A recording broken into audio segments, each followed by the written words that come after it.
乌克兰先知先觉，提前打响乌南战争。乌克兰远程打击来袭，俄军被迫加固克什大桥。顿涅茨克俄军人海冲锋，疲态尽显。欧美送来新军援，俄罗斯释放和谈新声音。叙利亚混战，四方势力争夺地面控制权。阿萨德求助以色列，哈马斯支持续反抗军。精彩资讯即将开始。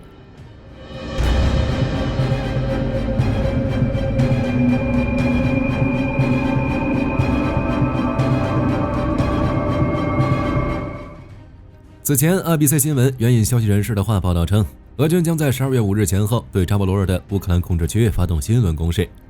但没想到，乌克兰提前获悉情报，并对扎波罗热战略重镇托克马克市展开了大规模空袭。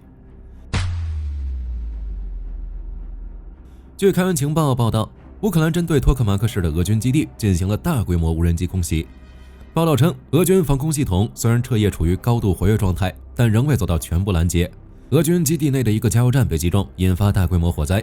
而且据现场视频显示，大火不仅笼罩了整个加油站，还正向附近的俄军仓库蔓延。更为关键的是，报道还透露，当时俄军正在给一种特殊装备加油，但随即就遭到无人机的突袭。目前还无法确认这个装备是什么，但和加油站一样被大火笼罩而报废。截止目前，俄军方尚未回应此事，但从俄媒电报频道流出的画面看，基地甚至传出了数起爆炸声，预计损失不会太小。在奥里西夫卡方向，乌南方作战司令部报告说，俄军一边训练新突击队进行战前的空中侦察，以及建立电子战和防空能力，一边开始对胡利亚波尔和奥里西夫卡方向的俄军进行轮换。而乌军阵地方面已经准备完毕，在扎波罗热构建了3道大防线，目前正一边加紧防线的警戒巡逻，一边对企图强渡第聂伯河进行登岛作战的俄军进行阻击。至于乌克兰为什么要提前打响乌南战争，原因大概有3点。其一是战略，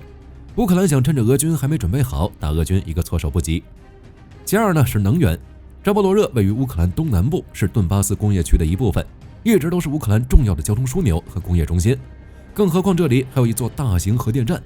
据悉，扎波罗热核电站于1977年正式投入运营，为苏联及后来独立的乌克兰提供了大量的清洁能源。如今随着乌俄战争的全面爆发，乌克兰基础电力设施遭到俄军导弹和无人机的打击，因此扎波罗热核电站就成为乌俄双方争夺的对象。这一点从近期不断有不明无人机袭击扎波罗热核电站就能看出。其三是利益，以美国为首的北约肯定希望通过支持乌克兰加入欧盟乃至北约体系来扩大自身利益边界，而保证乌克兰领土完整必然会得到更多利益。接下来乌俄两军或许就将在这块土地上爆发新的战事，届时乌军将如何阻击，值得我们继续关注。更南端的克里米亚，俄军被迫加强克什大桥防御。据俄媒报道称，俄军在克什大桥周围又增加了新的防御系统，不仅增添了新兵力部署，还调来了铠甲防空系统和多个移动雷达。实际上，俄军的这种操作早在今年8月底就开始了。当时，俄军被爆出在克什大桥两侧修筑新护栏，似乎是想凭此阻挡乌军无人机的攻击，但结果显而易见。在那之后，时常有乌军无人机飞往克什大桥。等时间来到11月，欧美正式取消了乌军的武器限制后，乌克兰方面明确表示将摧毁克什大桥。紧接着，克里米亚半岛内包括空军基地、海军军校、防空系统的各种俄军设施遭到乌军远程导弹、无人机袭击而起火。之后又在11月27日前后，乌军发射海王星导弹对克什大桥进行了试探打击。因此，外界预测乌军接下来会进行更猛烈的袭击，而这也是俄军紧急加固克什大桥的原因。只不过，俄军的铠甲防空系统经战场检验，在拦截乌军无人机导弹方面能力略显不足。接下来能否拦截住性能更加优秀的暴风阴影和 ATACMS 导弹，需要打上一个问号。在战场的其他方向，乌克兰总参谋部12月3日报告称，乌军成功击退了库皮扬斯克北部、新姆林西克村、奥斯基尔河西侧试图建立立足点的俄军。乌总参谋部表示，凭借数量优势，俄军从9月初开始加大兵力，想方设法越过奥斯基尔河，寻求在另一侧建立桥头堡。而乌军在河对岸重兵把守，利用火炮和无人机不知击退了多少次俄军突袭。虽然从11月下旬开始，外界就流出了有关俄军成功入侵新姆林西克村附近河流的报道，但真实情况是，乌军第10独立山地突击旅、第8独立突击营的士兵依旧坚守着该地区的阵地。奥斯基尔河西岸仍处于乌克兰的控制之下。顿涅茨克州，俄军人海冲锋的疲态开始显现。在恰索菲亚尔方向，乌克兰旅发言人12月3日表示，俄军的攻击速度和空袭次数近期有所下降。红军村方向，乌军方消息称，俄军过去经常会组织50名士兵对乌军阵地发起攻势，但近期呢，每个俄军进攻小队的人数明显有所减少。目前乌俄双方在红军村东部的米罗柳维夫卡村进行阵地战，南部的战斗则主要集中在利西夫卡、克拉斯尼亚尔、达琴斯科以及舍夫琴科和普希金等地。库拉霍方向，乌军的阻击仍在持续。乌军第79突击旅击退了俄军的又一次机械化攻势，摧毁了3辆坦克和2辆步兵战车。在北部的贝列斯基村，俄军第255摩托化步枪团第3营突击部队、第238炮兵旅的侦察部队以及第5摩托化步枪旅的无人机操作员正在附近发起攻势。还有消息称，俄军第114摩托化步枪旅在旧特尼村进行渗透行动，正试图越过这里的水库大坝。至于库尔斯克州的战斗，乌军指挥官12月3日报告说，俄军后勤保障出现不足情况，目前正竭尽所能从后方向前线运送补给，因此战线并未发生确认变化。12月2日，美国宣布向乌克兰提供价值7.25亿美元的额外军事援助。美联社报道称，这笔军援将包括反无人机和火箭系统以及大量的武器弹药。自2022年以来，美国累计向乌提供620亿美元军事援助。目前，拜登手中还有40到50亿美元 PDA 计划，有望在明年1月20日前一次发送。12月3日，基辅独立报报道称，乌克兰外交部表示，美国和乌克兰在布鲁塞尔签署了一份关于合作确保乌克兰能源系统弹性的谅解备忘录。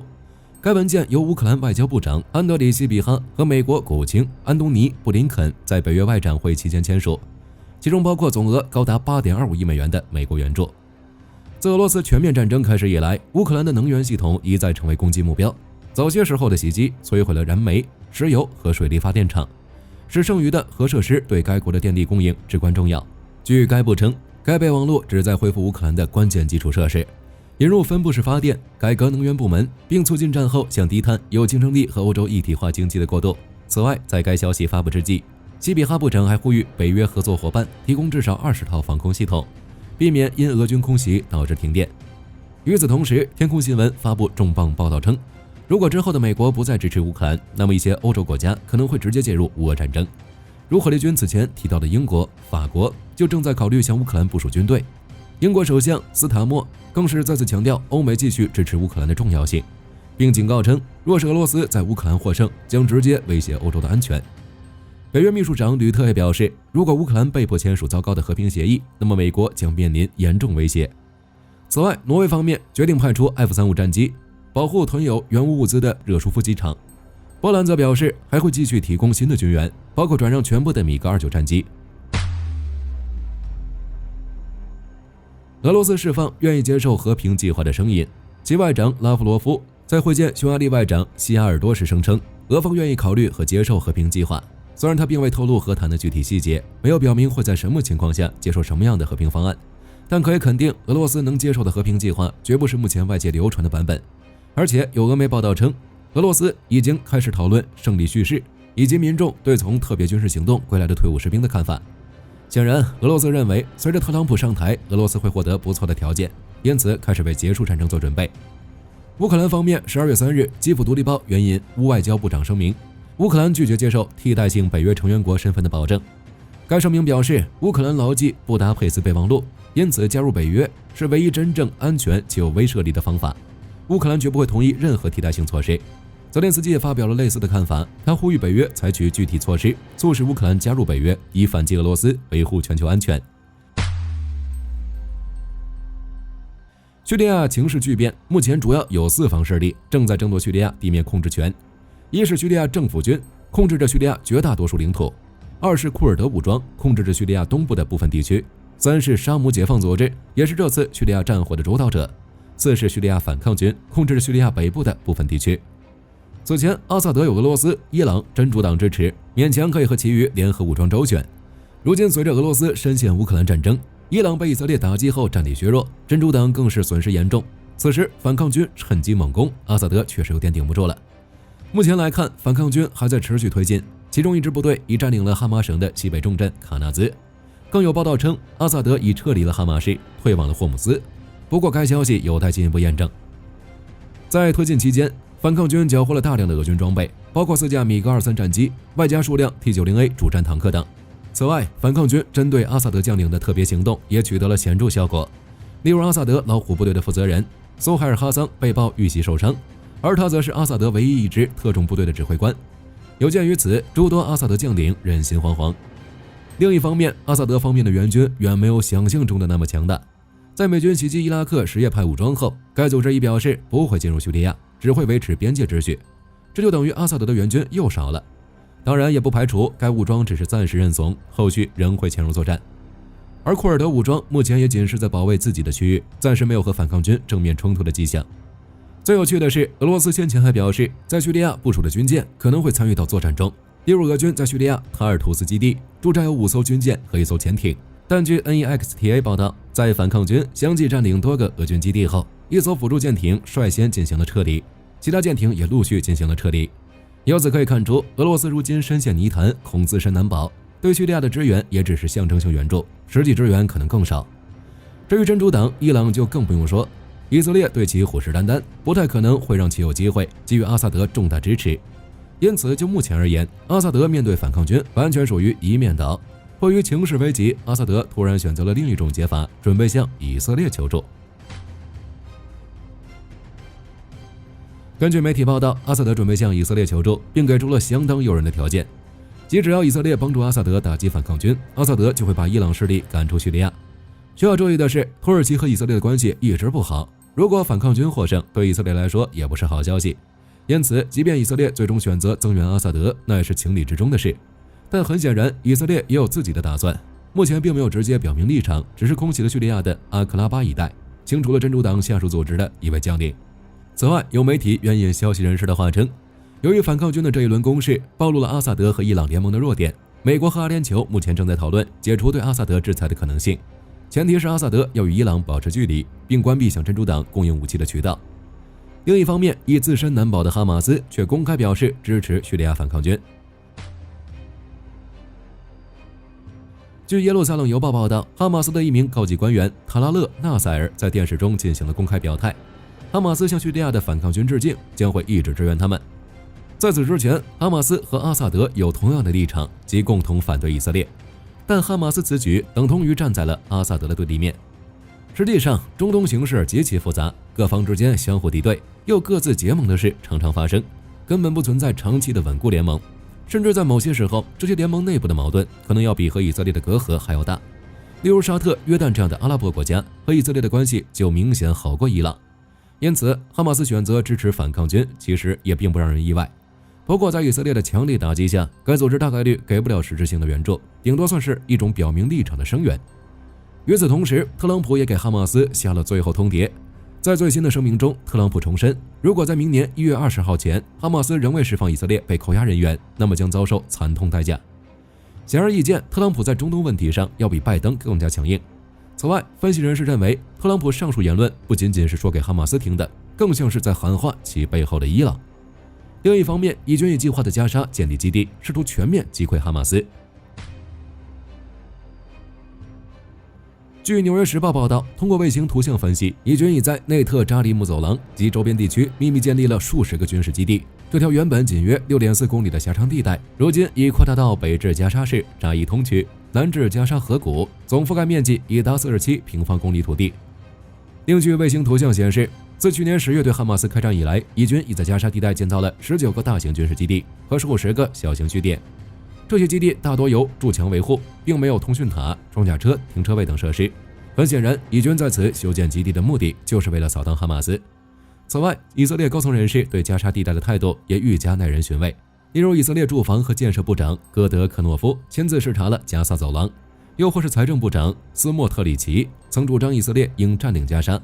总理内塔尼亚胡更是多次公开表示，不允许哈马斯再次统治加沙。再结合此前多次停火谈判失败，以及以军近期在加沙修建基地，恐怕哈马斯接下来的日子可能要不太好过了。据美国新闻周刊报道，北约在挪威北部城市色雷萨设立了一个2栖作战中心，旨在为美国、英国和荷兰等国的士兵提供2栖训练。虽然挪威自身没有2栖部队，但它的部分陆军部队和特种作战部队也将驻扎在这个地区。据悉，北约之所以要设立该中心，主要是和俄罗斯的船只有关。此前，挪威海岸警卫队跟踪监视了俄罗斯扬塔尔号侦察船，该船连续数日出现在挪威附近的国际水域，距离挪威重要的海底基础设施特别近，例如石油和天然气管道以及通信电缆等。结合此前欧洲发生的多次破坏行动，挪威已加强了防护力度。实际上，自俄罗斯全面进攻乌克兰以来，挪威就在不断加强军事设施投资，仅在特罗姆瑟地区的基地就支出了近160亿挪威克朗。除挪威外，波罗的海地区的国家也在加强防护力度，并曾指控俄罗斯对其进行了混合袭击，甚至还引起了芬兰边境危机，但俄罗斯均否认了这些指控。据路透社报道，俄罗斯一艘攻击型潜艇出现在菲律宾专属经济区海域，距离菲律宾西敏都洛省海岸只有148公里。随后，菲律宾总统小马克思证实了这一消息，并表示此事将会交由该国军方处理。据悉，这艘出现在菲律宾专属经济海域的潜艇是俄罗斯基洛级攻击潜艇乌法号。该舰于2022年11月投入实战部署，其长约为74米，下潜深度为300米，续航距离为12000公里。值得一提的是，乌法号还可搭载口径巡航导弹，该导弹是俄罗斯入侵乌克兰后在战场上经常使用的导弹。另据美国海军研究所报道，乌法号先前访问了马来西亚的哥打基纳巴鲁港海军基地，此后乌法号计划返回位于堪察加半岛海军基地的俄罗斯太平洋舰队的潜艇基地。至于如今为什么会出现在菲律宾海域，目前尚不清楚具体原因。据美联社报道，美军成功测试了一款高超音速武器，其名为常规快速打击，由美国海军和陆军联合开发。它的发射方式类似于弹道导弹，在发射后会释放高超音速滑翔飞行器，紧接着该飞行器又将以高超音速飞行直至击中目标。按照美军计划，预计2027年或2028年将在朱姆沃尔特号驱逐舰上配备4个导弹发射管，每个发射管可装填3枚上述导弹，届时该驱逐舰将具备远程精准打击能力。据自由时报报道，美陆战队接收了一款新武器，其名为海军陆战队远征舰队阻绝系统，代号 NME-SIS。